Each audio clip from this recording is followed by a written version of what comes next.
नमस्कार, मैं हूं नवेद और चलिए अब मुंबई मेट्रो में खबरें देखेंगे विस्तार से। दहीहांडी मंडलों की लाख मिन्नतों के बाद अब महाराष्ट्र सरकार ने ऑर्डिनेंस लाने का फैसला कर लिया है। ऑर्डिनेंस का सहारा महाराष्ट्र सरकार द्वारा अब लिया जाएगा। बॉम्बे हाईकोर्ट और सुप्रीम कोर्ट ने लोगों की सुरक्षा के मद्देनजर कई बंदिशें लगा दी थी।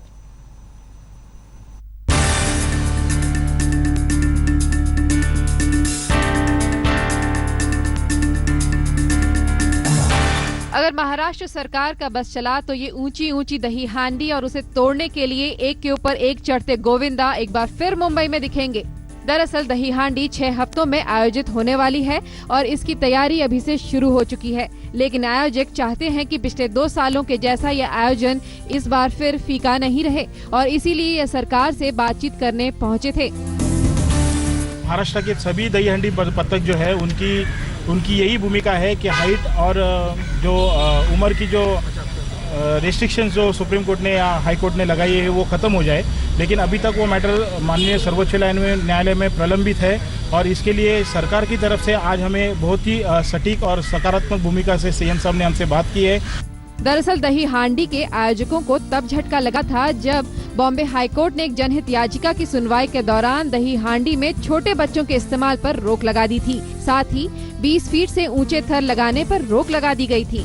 अदालत का यही मानना था कि हर साल इस उत्सव के दौरान कई लोग घायल होते हैं और खास तौर से बच्चे, जिनको इस खतरनाक खेल में बिना किसी तैयारी के इस्तेमाल करना गलत है। महाराष्ट्र सरकार ने इस आदेश के खिलाफ सुप्रीम कोर्ट में याचिका भी दायर की थी, लेकिन सुप्रीम कोर्ट ने सरकार की एक न सुनी।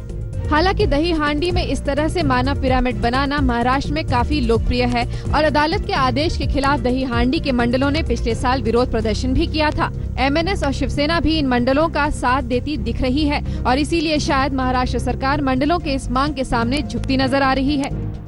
तो रूल में बदलाव लाने तक भी त्योहार के परमिशन रुके नहीं, इसके लिए बहुत ही अच्छा निर्णय जो सरकार ने लिया वो ये लिया है, चाहिए तो इसमें हम ऑर्डिनेंस निकालेंगे और नया कानून करेंगे।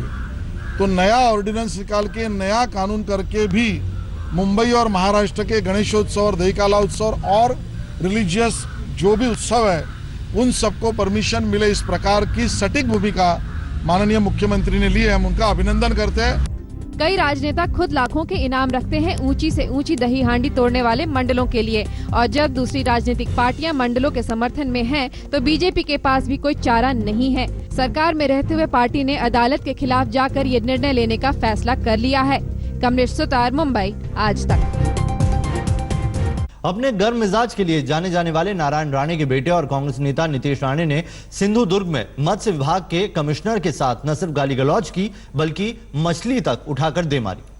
काय करायचं काय आम्ही ते मी मारायला पाठवलं तुमच्या परवानगी जातात मध्ये कशाला बोलतो ते आता आम्ही करायचं काय रे करायचं काय ही अशी चुरमट आहे लोकांचे इथे आयुष्य उद्ध्वस्त होतात आम्ही करायचं काय। सिंधुदुर्ग के मालवण इलाके में कांग्रेस पार्टी के नेता नारायण राणे के बेटे नीतीश राणे कुछ मछुआरों के साथ पहुंचे मत्स्य विभाग के कमिश्नर के दफ्तर। यहां मछुआरों की परेशानियों का निपटारा करना था, लेकिन यहां पहुंचते ही इन्होंने मछलियां रख दी कमिश्नर साहब के टेबल पर और लगे ऊंचे आवाज में बात करने, और इसी दौरान इन्होंने एक मछली उठाई और सीधे कमिश्नर पर दे मारी।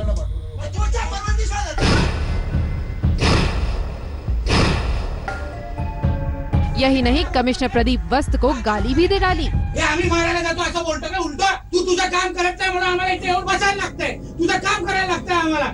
उद्या आम्ही कायदा हातात घ्यायचा, आमच्यावर कारवाई होणार आणि तुम्ही उगाची पदं दिली आहेत का इथे आराम करायला, पैसे खायला? दरअसल सिंधुदुर्ग के मछुआरों का आरोप है कि पड़ोसी राज्य गोवा, कर्नाटका और केरल के मछुआरे इनके इलाकों में आकर मछली पकड़ते हैं, जिससे इनको काफी नुकसान होता है और राज्य के आला अधिकारी दूसरे राज्यों से आए मछुआरों के खिलाफ किसी तरह की कार्रवाई नहीं करते हैं। हालांकि ये पहली बार नहीं है कि नारायण राणे के गरम मिजाज बेटे गलत कारणों से सुर्खियों में आए हैं, पर इनकी खुशकिस्मती ऐसी कि फिलहाल इस मामले में उनके खिलाफ कोई केस दर्ज नहीं किया गया है। रूबिन मुझावर, सिंधु दुर्ग, आज तक। साऱ्या लोकांचे इथे आयुष्य उद्ध्वस्त होतात, आम्ही करायचं काय? आज भी श्रद्धा के नाम पर अंधश्रद्धा रुके नहीं रुक रही और इसकी ताजा मिसाल महाराष्ट्र के वाशिम जिले में देखने को मिल रही है। यहाँ पर एक बारिश वाले बाबा पिछले 2 हफ्ते से अपने पैरों पर खड़े होकर अच्छी बारिश की तपस्या कर रहे हैं और इन्हें देखकर अब भक्तों की लंबी कतार भी वहां लगनी शुरू हो गई है।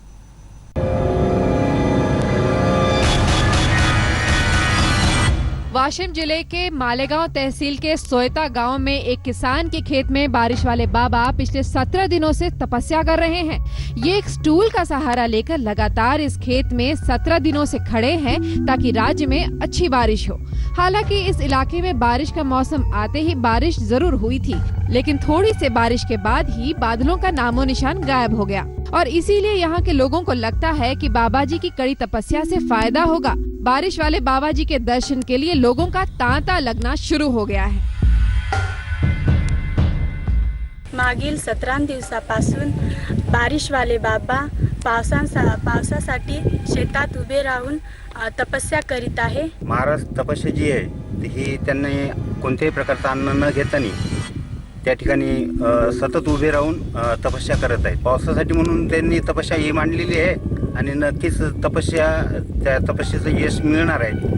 बारिश वाले बाबा तपस्या के दौरान कुछ खाते पीते नहीं हैं और मौन व्रत भी धारण किए हुए हैं, इसलिए अपनी बात लिख कर बताते हैं। इन्होंने लिख कर ही दावा किया है कि इनकी तपस्या से महाराष्ट्र में अच्छी बारिश होगी और इतनी बारिश होगी कि राज्य में बाढ़ आ जाएगा।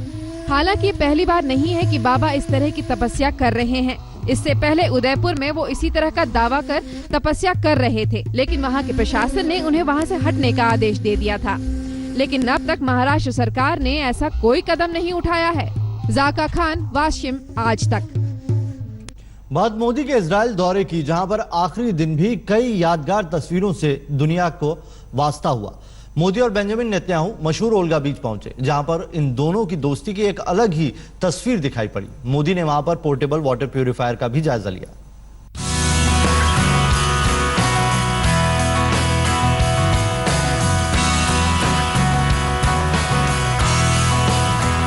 दुनिया के इन 2 ताकतवर मुल्कों की इस दोस्ती से भले ही कुछ देश रश्क करें, लेकिन 70 साल बाद ऐसा इतिहास बना है जो हिंदुस्तान और इजराइल दोनों के भविष्य को संवारेगा।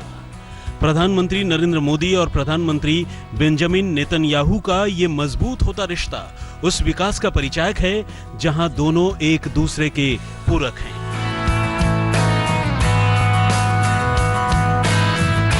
इजराइल दौरे के तीसरे और आखिरी दिन प्रधानमंत्री मोदी का बेहद व्यस्त कार्यक्रम था।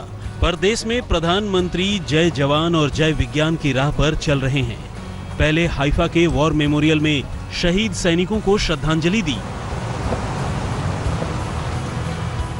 और फिर पहुंचे विज्ञान के चमत्कार को नमस्कार करने।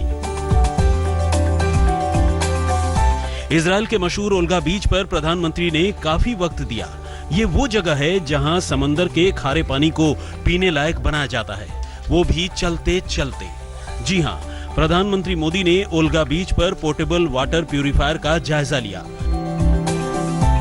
जीप पर लगे इस प्यूरिफायर से समुद्र के खारे पानी को पल भर में ड्रिंकिंग वाटर में बदल दिया गया। प्रधानमंत्री मोदी ने खुद इस पानी का स्वाद लिया।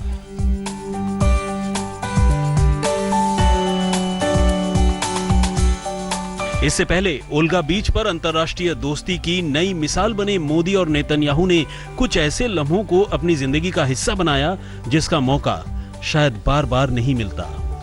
बिल्कुल बेफिक्र अंदाज में समंदर के पानी में खड़े होकर सहज सामान्य तरीके से विचारों का आदान प्रदान।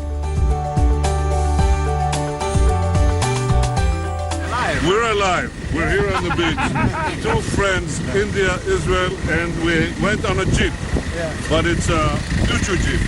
Prime Minister, it's a pleasure to have you. It's a Galmo bike. You can say whatever you want. I'm very, very thankful to Bibi because the vehicle which I saw today, particularly in the natural calamity, when people are suffering for the drinking water, this is the very unique type of vehicle which can provide a drinking water and how to do the process. It's a very, very simple way. I'm sure this is a unique product. Olga बीच पर भारतीय प्रधानमंत्री नरेंद्र मोदी और Israeli प्रधानमंत्री Benjamin Netanyahu जिस सहजता से समय बिता रहे थे, ऐसा लग ही नहीं रहा था जैसे दो ताकतवर देशों के राष्ट्राध्यक्ष आमने सामने हैं। इससे एक बात और साफ हो गई कि जब रिश्तों की मजबूती परवान पर हो, तब औपचारिकताएं किनारे हो जाती हैं। पिछले 2 दिनों में भारत और इजरायल के बीच कई अहम समझौतों पर हस्ताक्षर हुए।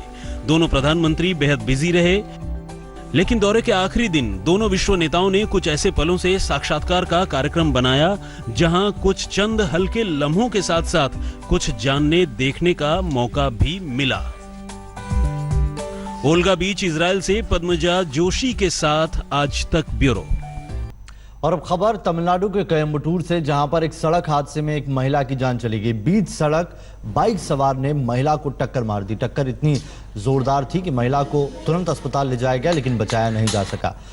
इस दुर्घटना में महिला की गोद में मौजूद 2 साल के बच्चे और खुद बाइक सवार को चोटें आई हैं। दरअसल 2 बाइक वाले आपस में रेस कर रहे थे, बेहद तेज गति से बाइक दौड़ा रहे थे सड़क पर। इन्हें इस बात का एहसास ही नहीं हुआ कि उनके इस फितूर के चलते किसी की जान भी जा सकती है।